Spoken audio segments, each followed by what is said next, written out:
America के लिए ये क्या वाकई एक बड़ा मिस एडवेंचर साबित होने वाला है क्या? अचल सर भी हमारे साथ जुड़ रहे हैं। अचल सर, बहुत स्वागत है आपका। एम्बेसडर अचल मल्होत्रा हमारे साथ आज की इस चर्चा में वो भी शामिल हो चुके हैं। अचल सर, आपको ये केवल अभी तक प्रेशर टैक्टिक्स के तौर पर ही दिखाई दे रहा है या वाकई अब ग्राउंड ऑपरेशंस होके रहेंगे? देखिए, नमस्कार दिनेश। अब तक जो कुछ भी हुआ हम सब ने यही लगा था कि शायद ऐसा नहीं होगा। मेरा मतलब जून लास्ट ईयर में भी जो अटैक किया उन्होंने, बंकर बस्टर बॉम्ब मारे थे, तो उस समय भी लग रहा था कि शायद वो नहीं करेंगे। फिर इस बार हो गया। तो अब अमेरिका को कुछ ना कुछ डिलीवर करना है, विजिबल डिलीवर करना है। अभी तक वो सिर्फ दावे कर रहे हैं। अगर वो यहाँ से विड्रॉ कर लेते हैं वापस, तो किसी को मुंह दिखाने लायक नहीं है। पूरी दुनिया समझदार है, अमेरिकन बेवकूफ नहीं है। उन्होंने बड़े बड़े दावे किए हैं। लास्ट टाइम उन्होंने जून में कहा था कि मैंने ईरान के न्यूक्लियर प्रोग्राम को ऑब्लिटरेट कर दिया। ये उनका बहुत ही पसंदीदा एक फ्रेज है। हर चीज को वो ऑब्लिटरेट कर देते हैं, नामो निशान मिटा दिया है। फिर अभी भी वो उसी ईरान न्यूक्लियर की बात कर रहे हैं। और अब उनका ये दावा है कि उन्होंने नेवी खत्म कर दिया। उनका ये दावा है कि ईरान भीख मांग रहा है हमसे बातचीत करने के लिए। जी। तो कितना विरोधाभास है इन बातों में। ग्राउंड पे वो कुछ डिलीवर नहीं कर पाए, तो ग्राउंड पे वो अटैक करेंगे। इसको मैं रूल आउट नहीं करूंगा। लोकेशन पे डिस्प्यूट हो सकता है, मतलब हम लोकेशन पे डिस्कस कर सकते हैं। क्या सीधे तेहरान में घुसेंगे, राइट, या खर्ग में जाएंगे, या दूसरे छोटे छोटे आइलैंड्स हैं वहां पहले शुरुआत करेंगे। जी। बहरहाल जो भी करेंगे, पुराना इतिहास उनका ये बताता है, जहां जहां उन्होंने बूट्स ऑन ग्राउंड्स रखे हैं, बॉडी बैग्स वापस गए हैं, सालों साल वो उलझे रहे हैं, और अल्टीमेटली उन्हें शर्मिंदा होकर वहां से बाहर निकलना पड़ा है, भले वियतनाम हो, इराक हो, और मोस्ट रिसेंटली अफगानिस्तान। और ईरान किसी भी तरह अफगान से कम नहीं है। बहुत ही सर, लेकिन उदार कौम है। और अब आप खुद के पास हैं वो एज अ कंट्री, ये बात, और डोनाल्ड ट्रंप के सामने है ये उदाहरण। और अफगानिस्तान से तो निकलने में डोनाल्ड ट्रंप की ही भूमिका थी। उन्होंने कहा कि अब ये बहुत हो गया, अब यहां से निकलना पड़ेगा।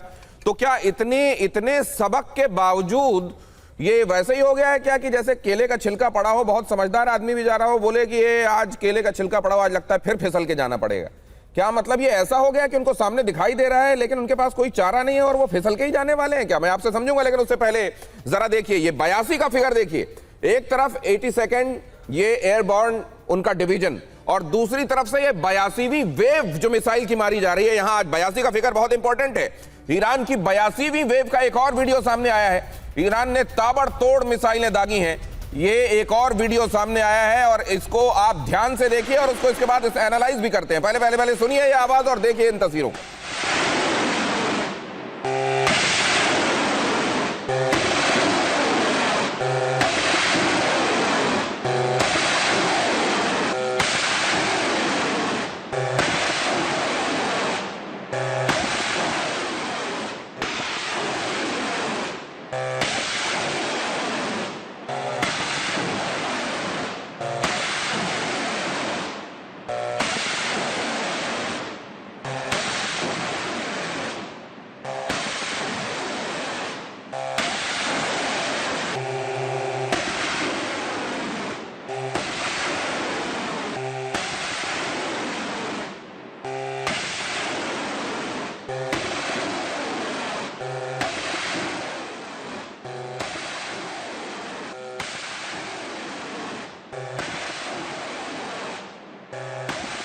अहम खबरें इस वक्त, ये तीनों अहम खबरें आपके सामने रख रहा हूं और ये मौजूदा सिचुएशन को आपको बताने में हमें और आपको समझने में बहुत मदद करेंगी। ये देखिए जरा, यहां पर ये 82वीं वेव शुरू की गई है। मतलब जिस दिन से ये लड़ाई शुरू हुई है उसके बाद जो स्पेल हुए हैं, जिन स्पेल में, जिस दौर में, जिस फेजेस में मिसाइलें चलाई गई हैं अमेरिकी बेसेस की तरफ, इजराइल की तरफ, ये 82वीं ऐसी फेज है, 82वीं ऐसी वेव है, या उसको स्पेल कह लीजिए।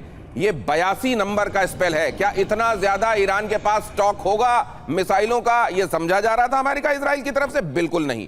82 की संख्या अभी और कहां जाकर ठहरेगी ईरान को लेकर, अब ये संशय अमेरिका और इजराइल के मन में निश्चित रूप से है। बीचों बीच आप देख रहे हैं ग्राउंड ऑपरेशंस की तैयारी भी ईरान की तरफ से होने लगी है और कहा जा रहा है कि ईरान के भीतर उन्होंने जो टनल बना रखी है, ये एक बड़ी समस्या आने वाली है अमेरिका के सामने अगर ग्राउंड ऑपरेशन शुरू होते हैं तो। और तीसरी खबर में आप देख रहे हैं ये जो मिसाइलें दागी गई हैं ये पहली बार नहीं है हालांकि, लेकिन मिसाइलों में बाकायदा लिखा जा रहा है कि हम किस चीज का बदला लेने के लिए आपकी तरफ ये मिसाइलें भेज रहे हैं। वो उसमें लिख भी रहे हैं कि आपने बच्चों को हमारे यहां उनके स्कूलों पर हमला किया, इसको अवेंज करने के लिए हम आपके ऊपर ये मिसाइलें फेंक रहे हैं।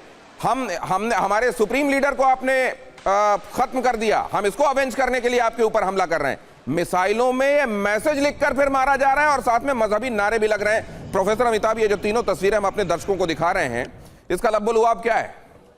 देखिए, ये जो पूरा प्रोपोगेंडा चल रहा है, इनको एक मिसाइल ट्रंप साहब की तरफ भी भेजना चाहिए था कि ये आपको नोबेल नहीं दिलाने के लिए भेज रहे हैं। तो वो सारा ड्रामा जो है उसी के चले, और ये साइकोलॉजिकल ऑपरेशंस का भी एक तरीका है। इस तरह के तरीके आपने देखा होगा, वियतनाम में अमेरिका ने कई बार वहाँ पैम्फलेट गिराया और उनको कहा कि यहाँ से खाली कीजिए, अब अटैक होने वाला है। तो इस तरह के साइकोलॉजिकल ऑपरेशन चलते रहते हैं, लेकिन इसका मतलब ये नहीं है कि ईरान चुप बैठने वाला है अब, या अमेरिका या ट्रंप साहब अब मान लें कि अब हम अंदर नहीं घुस सकते हैं। ये एक जो 5 दिन का विंडो दिया है, अपने आप को वो सशक्त कर रहे हैं, लेकिन एक इन्होंने जो रेड लाइन ड्रॉ किया है उसको वो क्रॉस नहीं करेंगे, वो है ग्राउंड ट्रूप इन्वॉल्वमेंट नहीं होगा। इस मामले में ट्रंप साहब क्लियर हैं। दूसरा, ईरान ये भी जानता है कि जब से ट्रंप साहब 2017 में पहली बार आए थे, वो पूरी तरह ईरान के खिलाफ थे, और ईरान के जो उस JCPO हुआ था ओबामा के समय, उसके खिलाफ थे। यानी पूरी तरह ये शांति के लिए नहीं आए हैं, ये चाहते हैं कि परिवर्तन हो। रिजीम चेंज इनका और इजराइल दोनों का ऑब्जेक्टिव है। तो क्या वो उसमें सफल होंगे? मुझे लग रहा है कि अब ट्रंप साहब कुछ दिन में करेंगे।